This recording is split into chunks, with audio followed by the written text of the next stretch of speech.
tell us about napkins.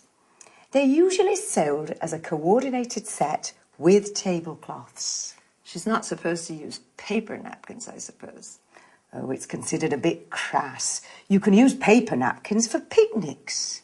Is a napkin ring necessary? Why not?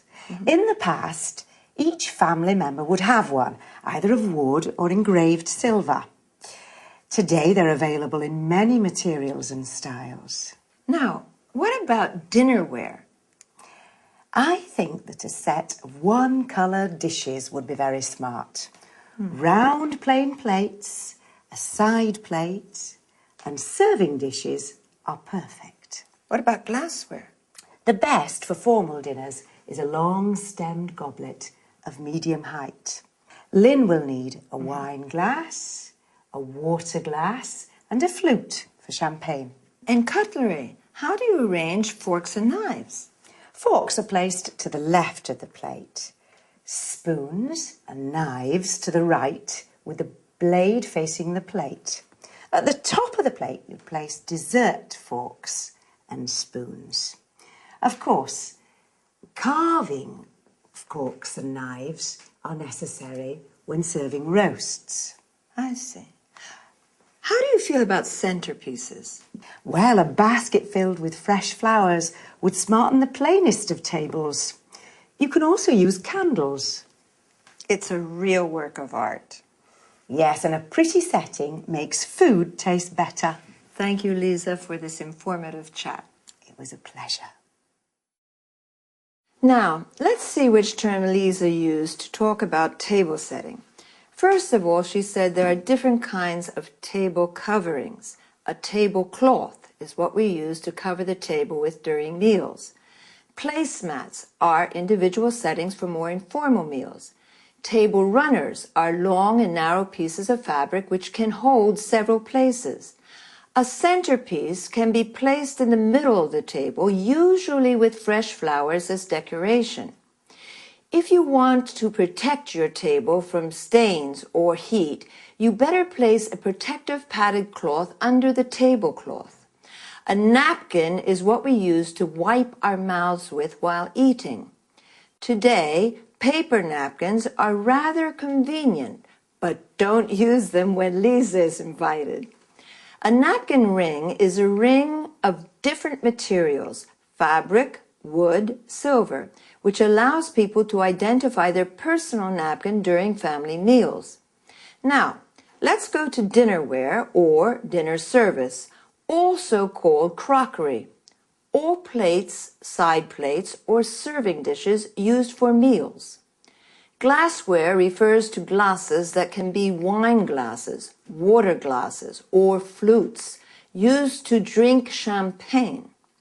A stemmed goblet is a tall glass with a stem used in formal dinners.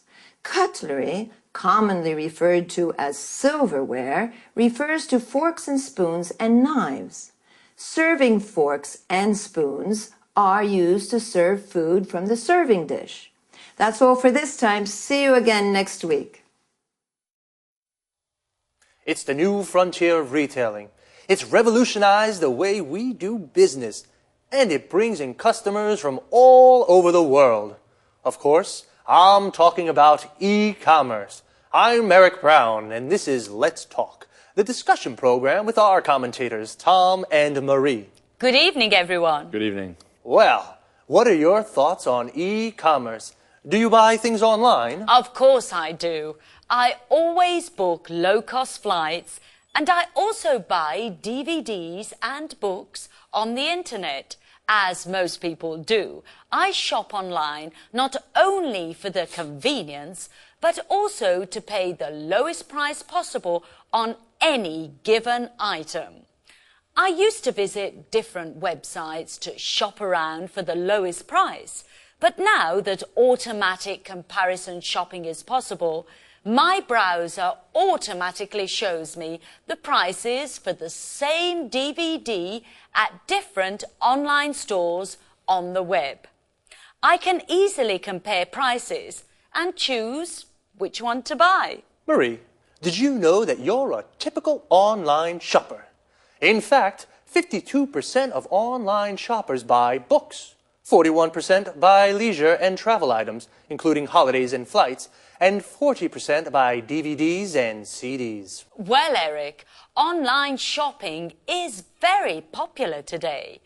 In the UK, for example, 48% of people regularly shop on the internet. Did you know that economists put the value of online shopping in the UK at £2.26 billion and that the e-retail market is growing by 32% a year? Actually, that doesn't surprise me. E-commerce is having a huge impact on the way we do business. It's increasing markets, improving efficiency and effectiveness, and is transforming business processes. Tom, why are you so quiet? What do you think about e-commerce? Well, to tell you the truth, I'm very skeptical about e-commerce for many reasons. Why exactly are you skeptical? Well, let's start with the issue of security. Credit card details can be stolen, and it's possible to order goods from bogus companies, ones that don't really exist.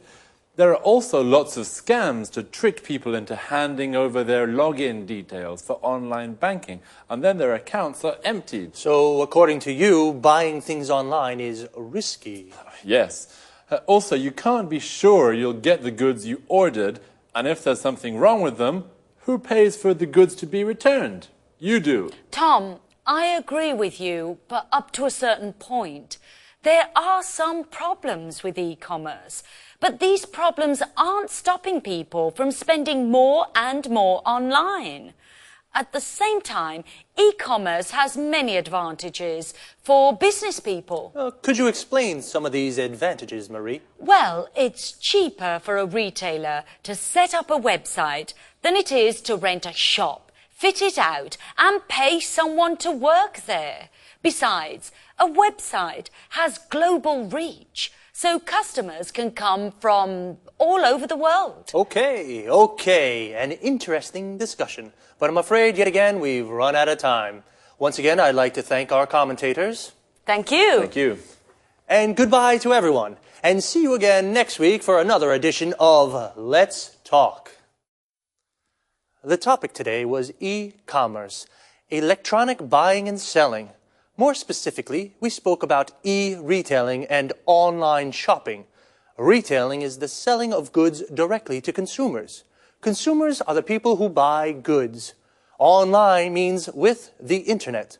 So, online shopping is buying things on the internet. The e-retail market, that is the selling of goods online, is growing. Well, online shopping has its positive aspects and negative aspects. Marie said you can find the lowest price thanks to automatic comparison shopping. Automatic comparison shopping means your browser, the program you use on the internet, automatically shows you the prices of the same products at different online stores. An online store is a virtual shop on the web. The web is another word for the internet. With this kind of shopping, you don't have to shop around. To shop around means visit different shops to look for the lowest price. It's cheaper for retailers, people who sell goods to consumers, to set up a website than to fit out a shop. To set up a website means to develop a website. Notice how we say to fit out a shop. This means to make a shop ready for use. For example, add shelves, lights, mirrors. Tom, on the other hand, is skeptical about e-commerce. This means he has doubts. He says online shopping is a risk. There are lots of bogus companies. These are companies that don't really exist. And lots of scams. A scam is a trick to steal money from people. Again, we have run out of time. To run out of something means you have finished it. So, goodbye and see you again soon. Now let's watch the whole episode together. Watch the subtitles carefully because the language points that we studied together are highlighted. All right? Enjoy your viewing. Hello again and welcome back to English Today. This is DVD 17 and the 5th DVD of your upper intermediate level. And in this DVD, we'll begin with another 2 episodes of our story, That's Life, followed by our special TV programs, where our culinary experts will be talking about how to set the table. This will be followed by a discussion about e-commerce and about doing business on the internet. Then, in the grammar section, we'll study how to position adjectives in the English sentence and also look at some of the main differences between American and British English, all right? So, enjoy yourselves and enjoy your viewing. Hi again.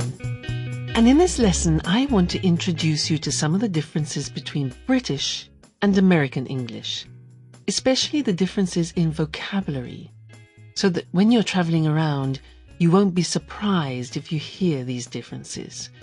For example, in America, they would say something like, I live in an apartment. But in Britain, we would say, I live in a flat. So there's one difference. Apartment, flat. All right? We'll look at that together. Now, in our next episode, Michelle is walking around reading a book outside, and she's so engrossed in her book that she looks as though she's a sleepwalker. Then Sandra turns up. Let's go and join them.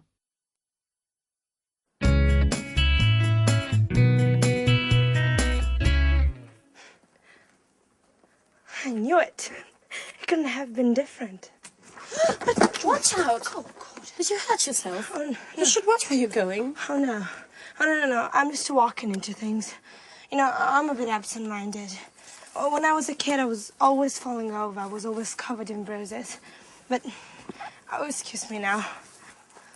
The first full moon of the summer. Just wonderful. Hey, what's the full moon got to do with anything? Well, no, nothing. Come on, please. Tell me what you're reading. It's just a beautiful love story full of passion. It's a love story between a young lady of the nobility and a farmer. The girl's father wants her to marry a lord and is against the relationship. So he arranges to have the young farmer kidnapped and locked away in a secret room to die of hunger and thirst. What a sad story. Isn't it rather depressing? Well, oh, wait a minute. I haven't finished. The kidnapping happened on the first full moon of the summer. Just a moment before, the 2 lovers had arranged to meet.